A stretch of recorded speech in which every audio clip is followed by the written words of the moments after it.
And we're live. Here we go. Show in 3, 2, 1, check.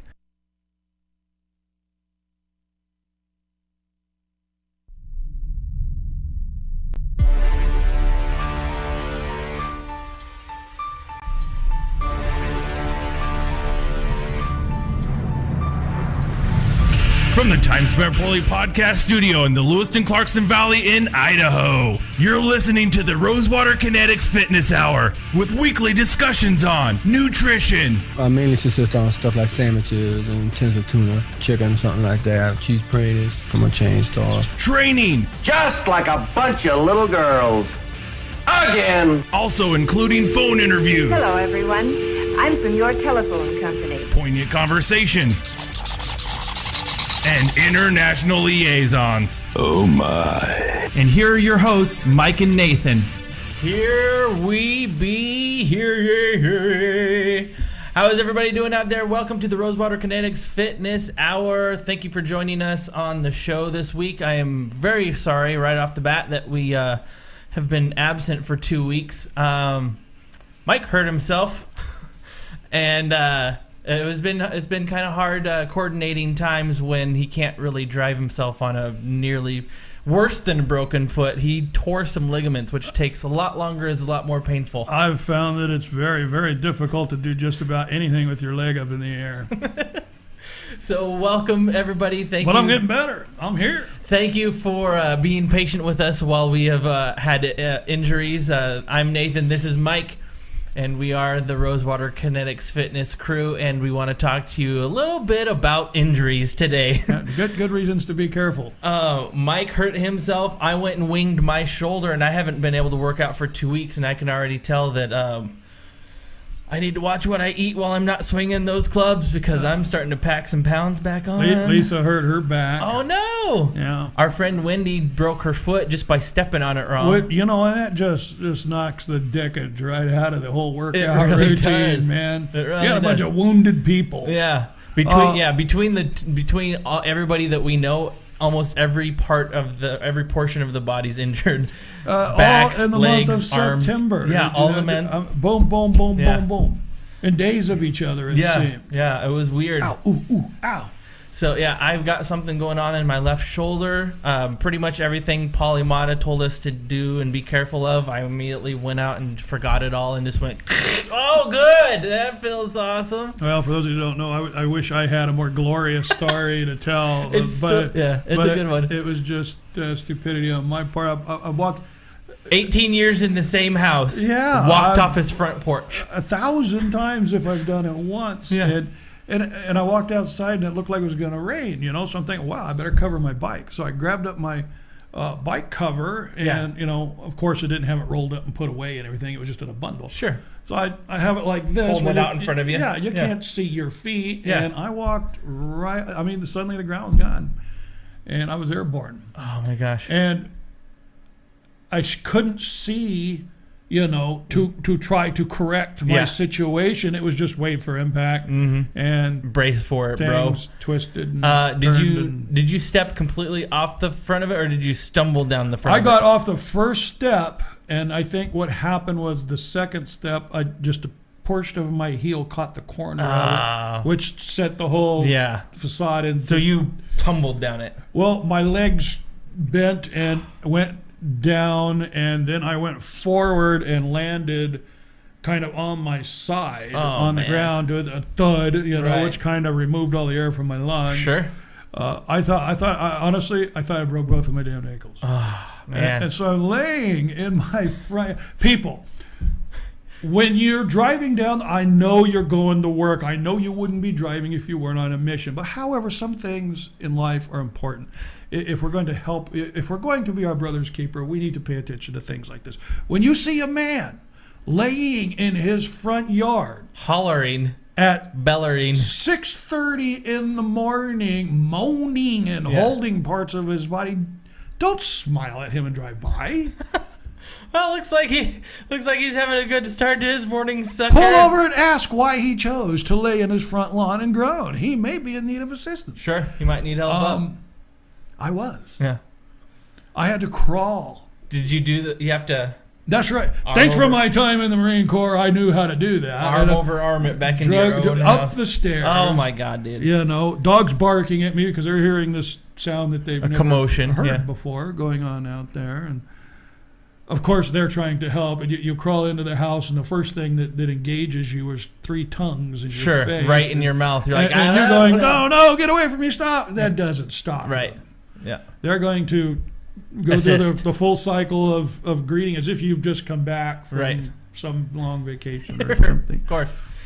So they wagging their whole bodies, tongues in your mouth. So I mean, the whole reason I was trying to get the freeing out of there was I had to go get material for orders that we had, and I'm thinking to myself, well, I think I can walk now, so I'll get, and I have to drive like 30 miles. Yeah. To get these things. So I'm thinking to myself, when I get there, I'm sure everything will be fine. Well, it makes me think, well, my right ankle was perfectly fine by the time I got there. I went to get out of the pickup, and oh my God. When you put pressure on your left. Oh my God. I made it into the store and I got my material, by God. You did go into the store. I did. Oh my God. Dude. Very slowly and methodically. Yeah. I went in and carefully. And you'd think that they would come and go, boy, it looks like you're having one heck of a time there. Do you need, No, they're going to watch you hobble. Sure. Just watch. And but I did, and I got it. I got back out, and it hurt so bad. It was also that he got there at 8:15. He left there at 2. With all these fabulous medical care systems that we've got going on now, I'm under the VA, right? And, yes. And our VA clinic was probably no more than 3 blocks away from there, and I thought, someone's going to be looking at this for me. You probably should go in there and at least have some professional take a look at. Yeah, have it assessed. Well, they tried to get the shoe off, and that's always problem number 1. It was excruciating. Yeah. And ready to take swings at people's heads. I'm like, do you want me to do that? Oh no, I can take it. Obviously, you can't. Yeah, allow me to do this for me. Because my pain meter is tweaking into the red here. Yeah. And the doctor comes in and he does this hurt? Ow, yes, of course it hurts. Does this hurt? Ow, yeah, it hurts. It all hurts. Stop it. Okay, we're going to send you in for an x-ray, which I expected. Yeah. And they sent me in there for the x-ray, right, left, boom, boom, boom. And then the doctor comes in, and he looks at me and he goes, well, I saw a little arthritis in there. Yeah, right. And I'm thinking to myself, you know what? If this didn't hurt so bad, you'd and me be on the floor right now. Because there's no way arthritis presents itself in a matter of seconds. Right. I don't have a painful joint in my body, and all of a sudden I got arthritis in my left ankle. I'm afraid that's not the case. I think we should reassess this situation. I mean, I'm no doctor. Yeah. But I can I don't think arthritis springs up overnight. I feel a lot of confidence in saying that this is not the problem we've got going on here. Right. Well, a couple more of them come in, and they hem-hawed and looked around at it, and they finally had the what is the guy that looks at the x-rays? Pathologist? Yeah, the dude. I guess that's what they call it. The dude that can Anyways, read it. He goes, oh yeah, you got well, he had fancy names for these ligaments. Yeah. Anterior hardy. Sure. Or, you twisted the shit Laurel, out of that. You twisted the shit out of your Laurel and Hardy. You got a couple of tears in this one right here. Oh, wonderful. How long is this going to take? Oh, you're going to be down for a few weeks. Dude, I don't have time. I got that time for this. Oh, we'll put a brace on it. You should be able to walk on it, which I want to tell you, no, you can't. Yeah. Not initially anyways. So the moral of the story is watch where you're going. Yes. Especially when varying heights are involved. And I'm back on it now. As a matter of fact, I took my brace off today. Oh, yeah. And walking on How'd that go so far? I'll be putting it back on when I get home. Yeah. I think I'm probably popping a pill. Sure. But I'm making it. You know what I mean? It's not like gonna wipe me out or nothing like that. But I've got a healthy respect for what's going on. The old lady will probably slap me around a bit for being stupid, but that's okay. You're probably used to that by now, I'd imagine. So depending on the mood, I kind of enjoy it. Right. If the shoe fits. Anyways, so let's hear a little bit about yours. Well, mine's even less glamorous than that. All I was doing was I realized that it was about that time to try and start pushing myself a little bit harder. I'd been kind of doing a little bit of a roller coaster, going through my success and failure rates of working out and, doing really good at it, and then falling off the wagon a week here and then getting right back on it and doing really good for 3 weeks. And, so I've had a 6-month roller coaster. And I finally determined in my head, it was the beginning of the week. It was a Monday night. I was like, all right, well, it's the beginning of the week. It's time to push yourself a little bit harder. You've been working out for 25 minutes a night to 35 minutes per night, or somewhere in there, depending on how long it takes you to, squeeze out your shin board push-ups and all that good stuff. It's time to go however long you think you need to go 10 minutes longer and push yourself just a little bit harder. So I did extra reps of whatever I was doing, and then I got a hold of my 12-pounder, and I used it two-handed like it was a gata, because I want a gata and don't have a gata. So I was just using it like a gata, swinging it around like this, doing it back and forth, counted to 10 or whatever. And I had it on my shoulder, and I went to kind of set it down, and it kind of rolled off my shoulder, and then I set it down. And it wasn't necessarily very awkward. I just kind of, it wasn't really prepared for it or whatever. I didn't try to catch it or anything. I have a carpet that things can land on or whatever, so I just let it go. And I was walking into the door or out the shop, and I was like, oh, that feels a little weird in my shoulder. The next thing I know, I woke up the next morning. I put a bunch of heat on it while I was in the shower. I just turned on the water as hot as I could handle it, and just left my shoulder in the shower for a good 5 minutes. Didn't think much of it. Figured I'd be a little sore the next day and I'd be fine. And that was 2.5 weeks ago. That was 2 Mondays ago. So that was 15, 16, 17. It was almost 3 weeks ago now, and it still hurts to do this. And I sleep like this. So every morning I wake up, my shoulder's all tweaked and whatnot. I have no idea what specifically I did to it, but it sounds like, from what everybody that has experienced it before and what little research I did on it a little bit, it sounds like I probably tore something in my shoulder cuff. So that's what I get for deciding that it's time to up the ante a little bit. So word to the wise, everybody, when you're ready to up the ante, do it incrementally. Don't do it. Apparently what I thought was incremental wasn't incrementally enough. So, and on my side, those please watch your step things are not there for no reason. Yeah, absolutely. Yeah, the same house for 18 years. You'd think that you'd have the amount of steps that it takes from the front door to the edge of that memorized. And honestly, I couldn't tell you that I wouldn't do the same thing as what I'm getting at. I just walk right off the front of. I do stupid crap like that all the time. I have no explanation.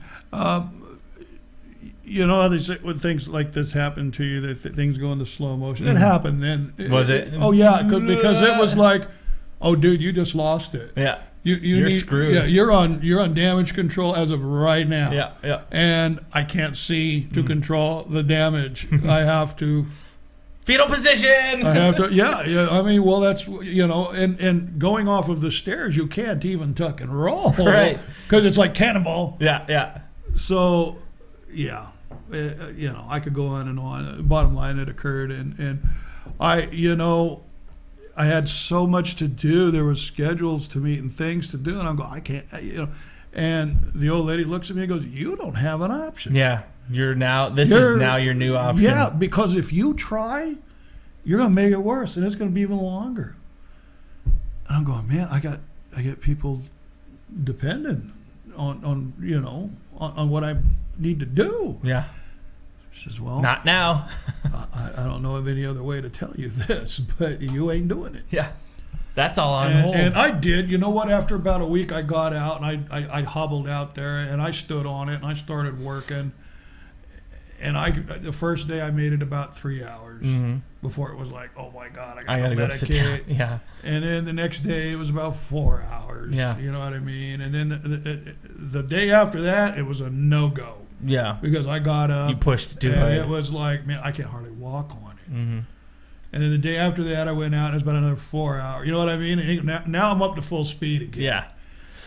It didn't really hamper me that much, and luckily I didn't have quite as much on my plate at the time as you did when that happened. But I'm fine because all you got to do is hold your body in place basically and just kind of rock back and forth while you're doing that, and you can kind of lock that up. But as soon as I needed to pick anything up, I was like, well, how in the holy hell am I going to pick this up? I can only pick up this is heavy on both ends of this thing. I can only pick up the heavy part with one arm, so I'm like wrenching things around. Yeah, it's weird when one thing goes out of whack, a bunch of other stuff starts getting sore too. Well, see, and that's what I noticed about this. Yeah, my ankle's still sore, but my whole leg is now sore. Your hip's now. sore. My Yeah. hip hurts. Yeah.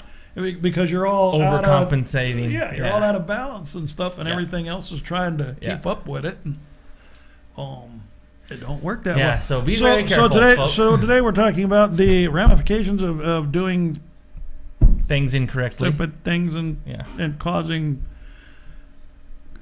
you to not be able to do the things you need to do. Yeah. But also, I think it's really important. A lot of people kind of tend to think that, it's sore right now, but I'll be able to get over this. I can mind over matter this and just do what no, when you get injured, there's a reason why they tell you get plenty of rest, elevated, do all of those things.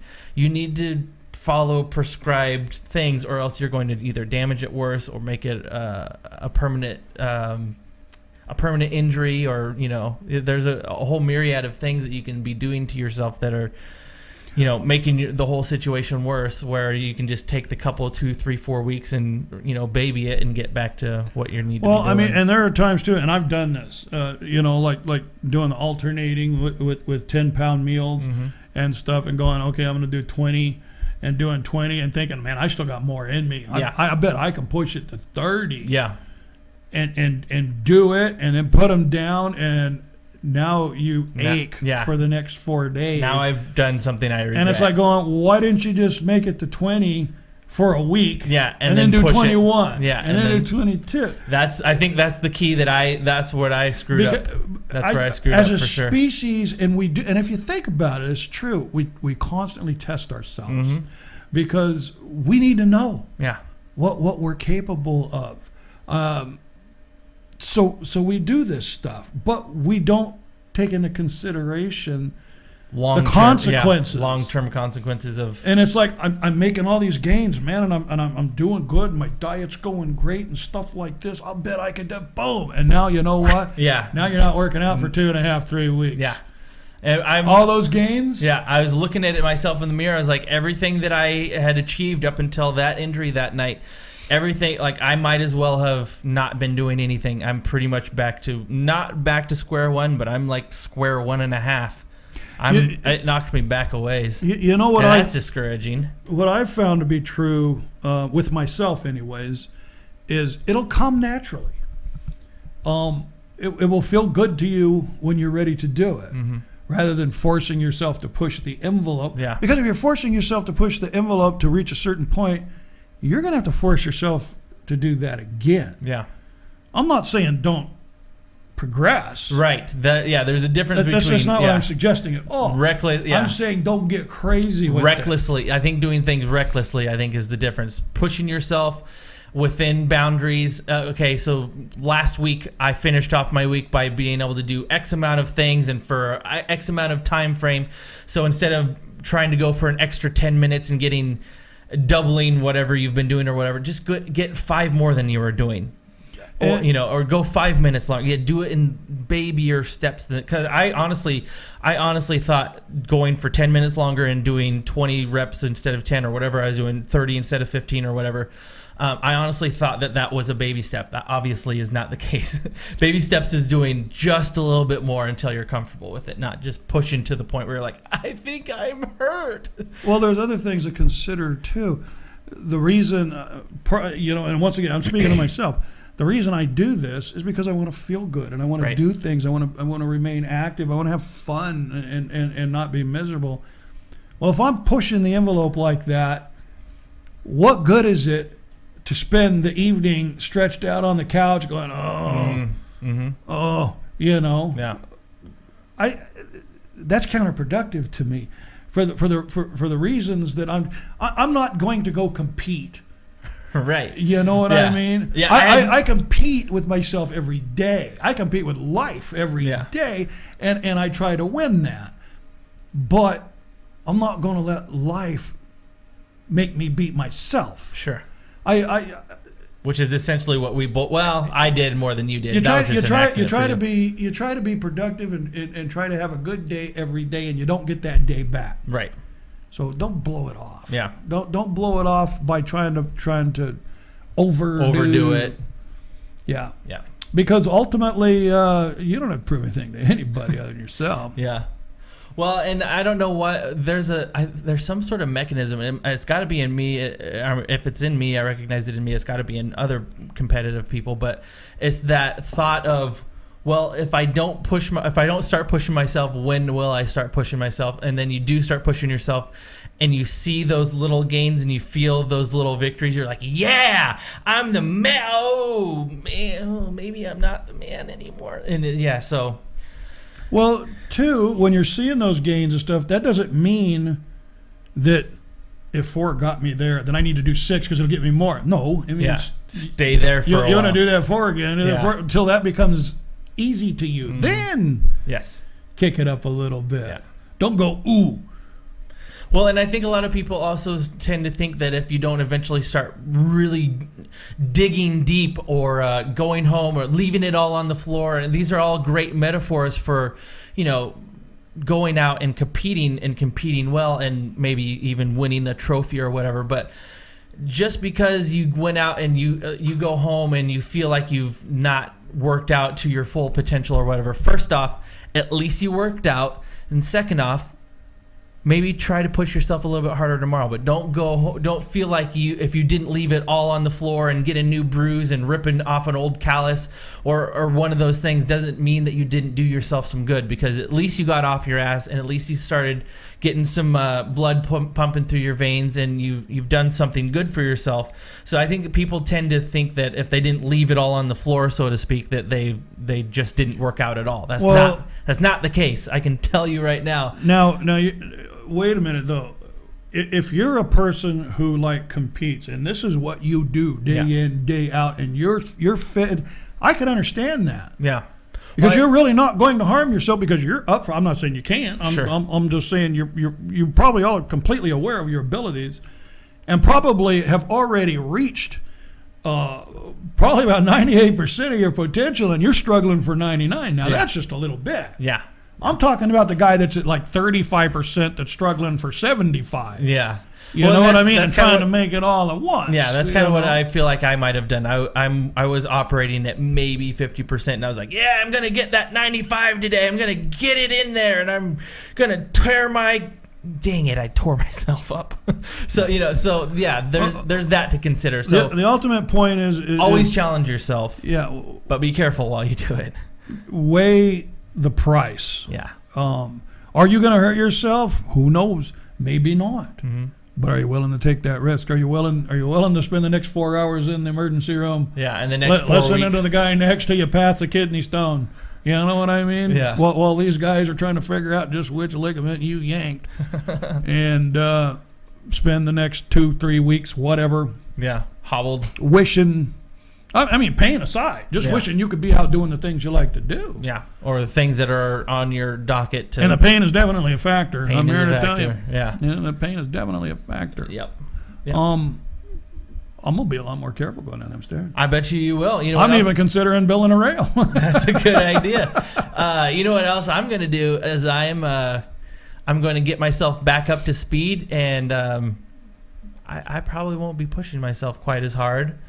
Also, I think another big problem was I was using an improper implement for the type of movement that I was doing. I was using something that resembled a gata, doing gata movements, but it wasn't actually a gata. It made you cry out, "Oh my God!" Yeah, exactly. Yeah. Oh my God, on my shoulder. Yeah, so I was using an actual club two-handedly, and it worked as if it were a gata, but I'm sure that they designed the gata the way it's designed for a purpose, and one of them is being careful with your shoulder. David M. in Australia there, he says, you remember those great big old guscio clubs that I made? Yes. He says he uses those in that manner. Really? Yeah. He calls them beasts. Beast, yeah, those things are giant. Yeah.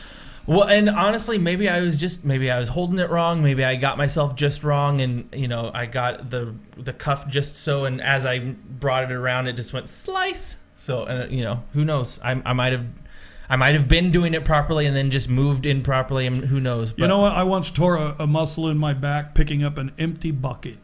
No. Yeah, it was the strangest damn thing. It was a 5 white. I mean, I could run the film in my head right now. You know, yeah. I'd walk into the house and I'd be over to pick it up and grabbed it and threw it up like that. And I was like, oh.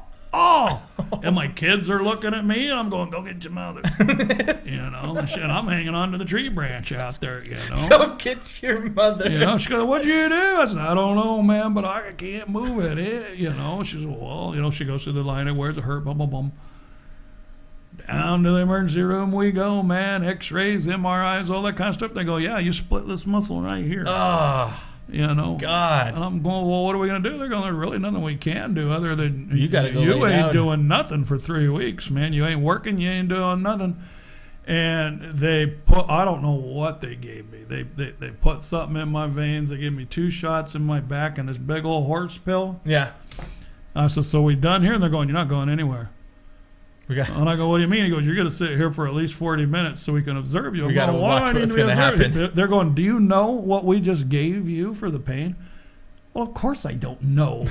You didn't tell me. And it's a clear liquid in a syringe. Yeah. It didn't have a label on it. Yeah, I know exactly what that is. I can tell it was during this conversation that I started feeling really good. And, the whole cheeky... Yeah. You got a little mouthy. Flush in the face, and it's like, whoa. And I start going, that doesn't even really hurt. And he grabbed my arm.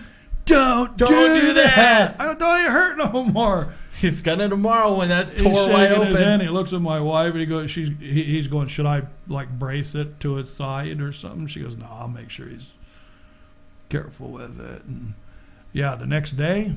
You felt that extra movement, didn't you? Lord have mercy. Yeah. Well, I'm just saying that it can happen as easy as that. Yeah, that's so weird bucket. Too. Yeah, an empty bucket. I don't know if it was the motion, the angle. To this day I can't figure out what in the world it was. I did. Yeah, but it put a tear about that long, dude. Right in the muscle in my back. That does not sound fun at all. And the kids loved it because they were at that adolescent age where Dad really couldn't get up and do anything to them. Right. So they're going to get within reach, but not too close. Yeah. I'll split that wood when I'm good and ready to split that wood, You know I'm going to get well one of these days, don't you? And I know where you sleep. I'm going to put that dog poop right under your pillow. Yeah, I'll get you somehow. That's for you. So, folks, definitely don't give up on yourself. Always be pushing yourself, but push yourself in the right directions and find those limits, because there's limits for a reason. We like to push ourselves and test our limits all the time, but knowing what they are and bowing to them, usually probably a good indicator, at least at first initially, and then at least that gives you something to shoot at and be like, all right, one of these days, not tomorrow, but one of these days, there's my limit. I'm going to go 2 steps further than that. And I'm going to go 4 steps further than that. And I'm going to go 6 steps further than that, and do it slowly. Don't push yourself like having like us. Now, having said all of that, yes. Post-injury, yes. Listen to the doctor. Do what he tells you. Yeah, that's what they're paid for. You're not the first person he's seen in there that's done this. Yeah. It just might be the first time for you, but it's definitely not the first time for him. Yeah. They give you medications for a reason. Yeah. And I'm a big no medication guy. I don't like to do it either. When I got injured a long time ago, I had handfuls of pills for all kinds of things, and I swore that I would get healthy enough to not need these things anymore. And it's kind of a personal thing with me, and I don't want to take any pill that isn't absolutely necessary. I want to tell you what, that Norco was necessary. It was just necessary. To get through your day. Yeah. Well, the worst thing was I couldn't sleep. Mm-hmm. Because it ached. Just throbbed. Oh, man. It ached all the way down into the bone. And the only way I could make that go away was with that pain med. God. So, yeah, they have their place. Yeah, don't be a Superman and say no. You need your sleep, because that's when that thing heals up, is when you're sleeping, because it's still and your body's in that repair mode. And rejuvenation mode. You're gonna want that pill, man. Yeah. I don't like taking pills, and I know there's a lot of people out there that swear they'll never take them. There's certain instances when you'll take them. Yeah. And this was one for me. I didn't take a whole lot of. As a matter of fact, I'm supposed to have been out of them last week, and I still got a third of them. Oh, good. That's because I don't take it unless it's absolutely necessary. But there's times when it's necessary. There's times when you pushed it too far. Yeah, trying to be Superman and going, oh, that feels pretty good today. I'm going to go out and get started, and boom, boom, and hobbling back in by 11. Oh, God. What did I do? Someone saved me from myself. Yeah. So moral of the story is... do what the doctors say. Yeah. Be very careful. Do not push the limits. Until you're ready for it. Until you're ready for it, yeah. Now, having touched on all of that, I want to let everybody know this. As far as arcade goes, we've had a lot of good reports on this matte black finish that we've been putting on things. Matte black seems to be a new favorite. That kind of fell in my lap. Here, you need to solve these issues, and because we use water-based things, this provides an extra challenge. Yeah. Because I want this stuff to look every bit as good as any other finish you put on it, but I want it to be safe to use. More natural and whatnot. And we got to figure it out. Mm-hmm. We got to figure it out. It's working. Yeah. Thank God to a couple of customers out there, and you know who you are, that stepped up and kind of were the guinea pigs of they were this. very patient with us while we figured it out. Thank you for that, because now we can spit this stuff out. Mm-hmm. And it looks sharp too. It's my new favorite. I really like the matte black. You know what? I've always been a high gloss guy, and I even like it. Yeah, it's good looking stuff. Really I will say this though, if you order this color and you get it, it's going to be like, for those of you that bowl, you know what I mean. You're going to want that rag with you. Yeah. Because it leaves fingerprints in it. It does. It smudges and stuff. I mean, it wipes right off. Yeah. But you can see it. Yeah. But you go just like you could go up and pick your thumb and it'll leave a thumbprint there. But you could just take a dry rag and wipe it right off. Yeah. But it's not like the other colors that, about every 3 or 4 weeks you're going, oh man, I guess I better. It's a little dingy, but spray a little Windex on there and wipe it off. Matte black shows up really well. It does. I didn't see that coming. When I was doing the first set, it was dry. Mm-hmm. So I reached up and grabbed it and put it over to set while I was doing the other one. I screwed it up! And then I finished this one, and I turned around and put it over and grabbed the other one, and I looked, and there were 2 hand marks on the side of it. I went, oh, my God. I've marred them. I put it back up there, and I took a rag, and all it did was smear it. And I'm going, oh, my God, what am I going to... Now I'm going to have to resand this and do it. So I'm looking at the clock, and I'm going, well, I'm going to go in, grab something to eat and some water and stuff, and I'll come back in. I'll address this later. I came back out and the smudges were gone. And I come to the realization that what was making the matte finish was, we call it gassing out. When the product in the material that keeps it liquid evaporates and then it becomes a solid. Well, that's what's in here. Is there's something it's not quite oily, but it's a film that gasses out of there, and that's what smudged. So once it was allowed enough time to evaporate completely, the smudges were gone. Okay. But I didn't know that. It was the first time I'd used this material, right? So I'm going, oh my God. I just wasted 2 hours of my life. Yeah, and normally I'll tap to Nathan with a picture. Look at what happened. But it was a no. We're gonna wait and we're gonna see what happens here. Yeah, we're gonna sweat this one out. Yeah. And so now I know. Spray it on. Don't touch it. Yeah, walk away. Yeah, that's walk away. We have to tell that to each other every once in a while. Mike, I've done this and I've done this and I've tried this and I've tried that. I give him a 2 or 3 texts of what I've done. All I get back is walk away. It'll be there tomorrow. Oh yeah, I guess I could just walk away and see what happens tomorrow. Well, I mean, you're always faced with the problem. You want to solve it right now. I got to do this now. And it's true in just about everything in life. If you're in a frustrating situation, if you give it some time, you walk away, and your mind changes, your perspective Yeah. changes, and you come back and you look at it, and then you see things and think of things that would have never presented themselves before. Because you were allowing it to defeat you at the time. Yeah, it was a battle then. Now it's just a little problem that needs to be solved again. Yeah. You know, things get personal. Right. You start taking things. Well, why the hell would you do this to me? Inanimate object. Yeah. You start talking Like with it's things. choosing to. Oh, look at you. You're so smart. Having arguments with inanimate objects. Your wife comes around the corner going, what in the hell is I think happening? he's been out here too long. He's been huffing the paint thinner again.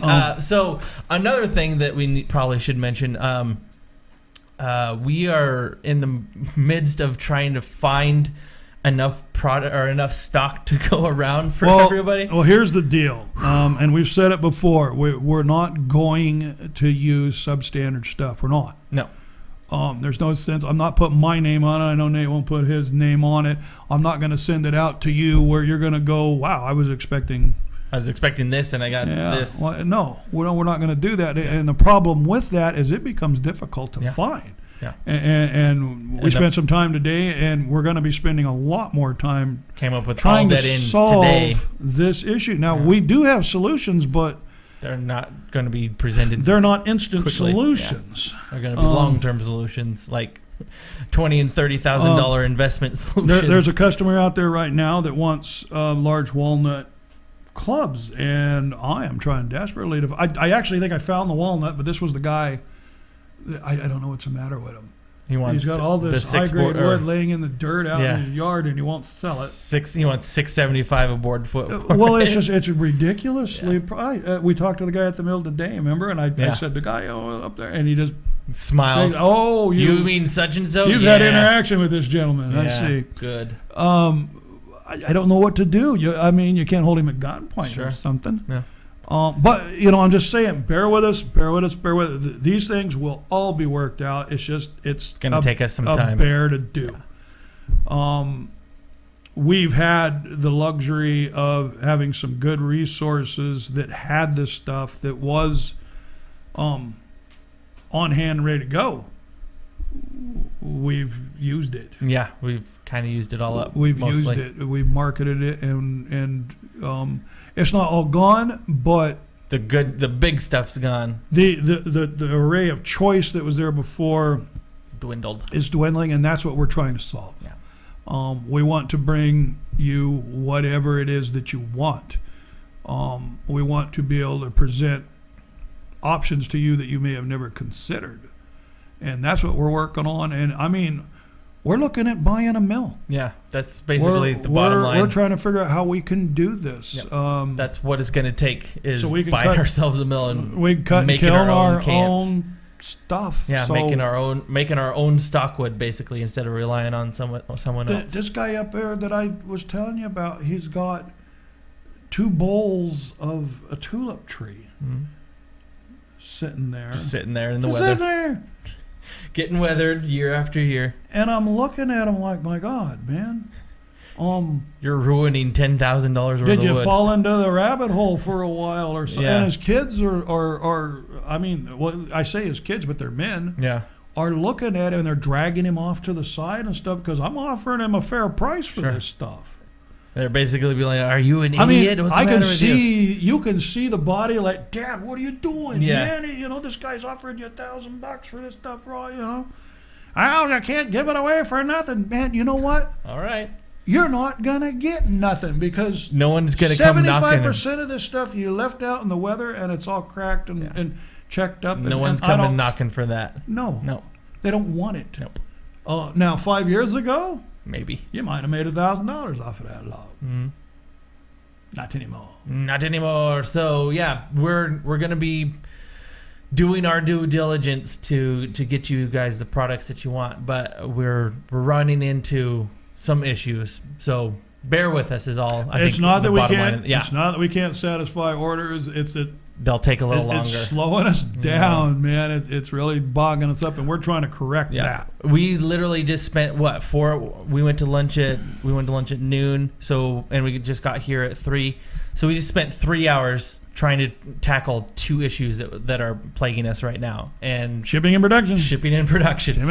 So We're looking at it. We want to be able to ship at a fair rate. Yep. We want to be able to ship cheaper than what most people can ship for. Yeah. I think we do. We're doing the best we can for sure. Yeah. We don't want to change that. Yeah. But that also balances on some factors that are out of our control. The bottom line, and you know what, folks, and once again, you're going to run into this throughout life anyway. When you go to somebody for something repeatedly, after a little while, they're going to go, he needs this. Yeah. I'm going to bump the price up. He can't do without this. Up it goes. And I have no choice but to turn around and take that price and send it down to you. Yeah. Which we don't want to do, but everybody knows what rolls downhill, right? Can't take it in the shorts. Because we got to eat. That I'm not making a dime more. Yeah. Yeah, I'm making the same thing I made before he kicked the price. Right. Yeah. So now things are more expensive for no more increase in quality. So now we feel like jackasses. Now the people I'm trying to bring this to are getting angry, and they're looking at me. Yeah. So I'm faced with two options. I shrug my shoulders and say, too bad, that's what it costs, or I can go to work and try to figure out a way to keep these costs down, which is where we're at. Yeah. But I guess that's just human nature, I think so, too. It's like they're gonna, if they can jack a few dollars more out of you, that's what they're gonna do. Push something wrong there. Yeah, it's true. That's basically, I mean, honestly, I don't know who isn't guilty of doing that, going, hey, they need this. I could use an extra $1 here and there. They obviously can't get it any cheaper anywhere else, so they'd be going there. Yep. I'll do it incrementally. Mm-hmm. Kind of like, and then all of a sudden, next thing you know, you got this big old shoulder injury. It's all full circle. So yeah, that's kind of what's going on with Rosewater Kinetics this week, last couple weeks. So we're working on it, folks. We're doing our best. I swear, we want to make this work, and we want to be able to bring you the things that you want, but it's not without its challenges. Mm-hmm. I will make this promise to you. I will get this stuff to you at the most affordable rate that we can do it for. Yep. For what you're getting, this is not cookie cutter machine stuff. This is hand created. Yep. Single piece of wood. Handcrafted. Yeah. Handcrafted artistry, basically. Hand finished.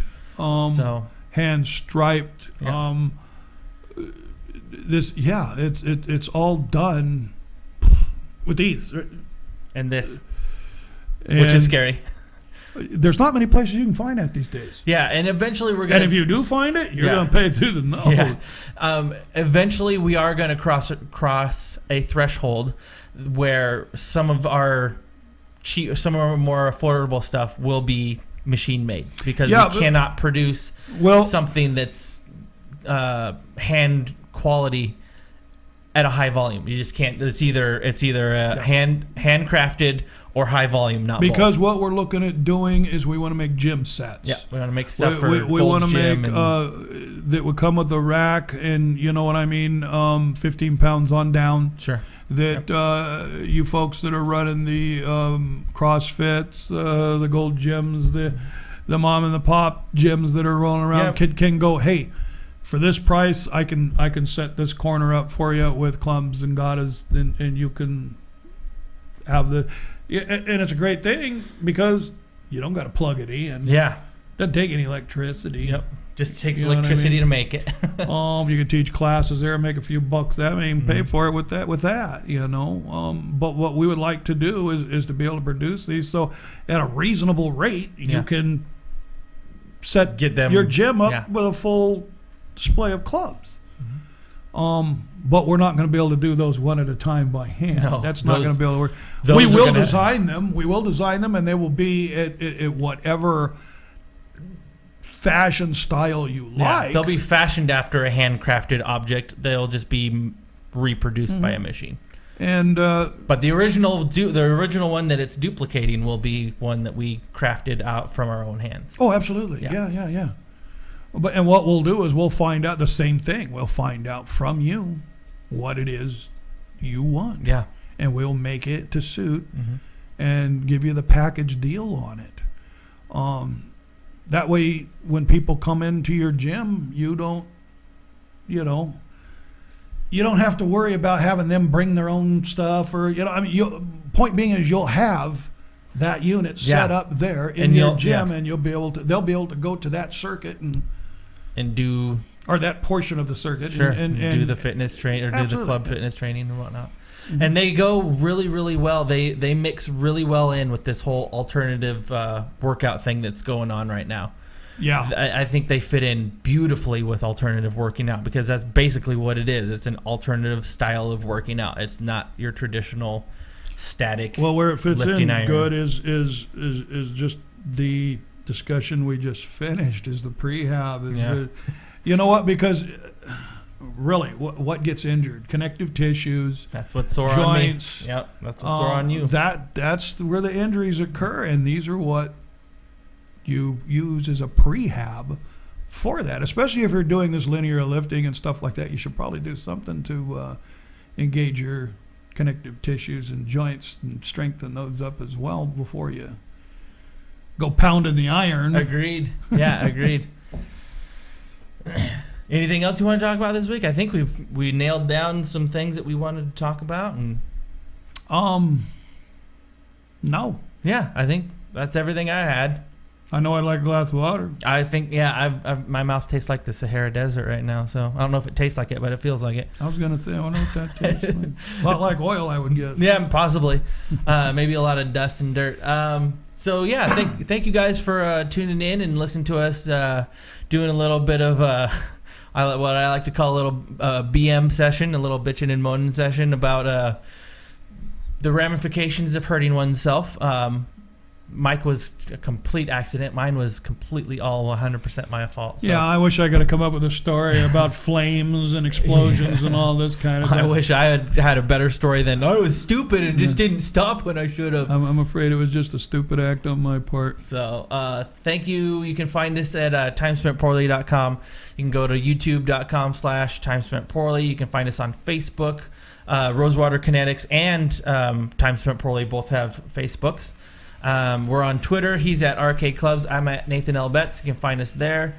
Check us out on the Stitcher Smart Radio app. You can get our content, all of our content right there.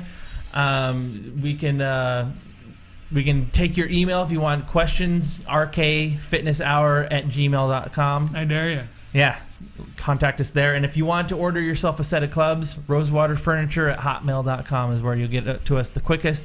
Also, just check out Rosewater Kinetics. There's a contact us button there, and you can get a hold of us there as well. So we really appreciate you guys checking in with us, and we promise to do our best to keep the content rolling at you, barring any other injuries. We're going to... Well, everybody gets thrown off track here and there, man. We're going to get back to it. Don't worry. And I've got 3 weeks of training at my real job coming up, so these little meetings for the next 3 weeks are going to be a little bit different, and we might end up throwing you like a half-hour show instead of an entire hour. We'll see what ends up happening, though, but we won't be able to do shows until like 2:30, 3 o'clock in the afternoon. So it'll be an interesting couple of weeks because everybody loves a good training class, don't you? So from now until the next time we talk to you guys, just like a bunch of little girls. Again, from now until the next time we talk to you guys, be good to you and yours. I'm out the door. And 4 out of 5 voices in my head say, go for it. Bye.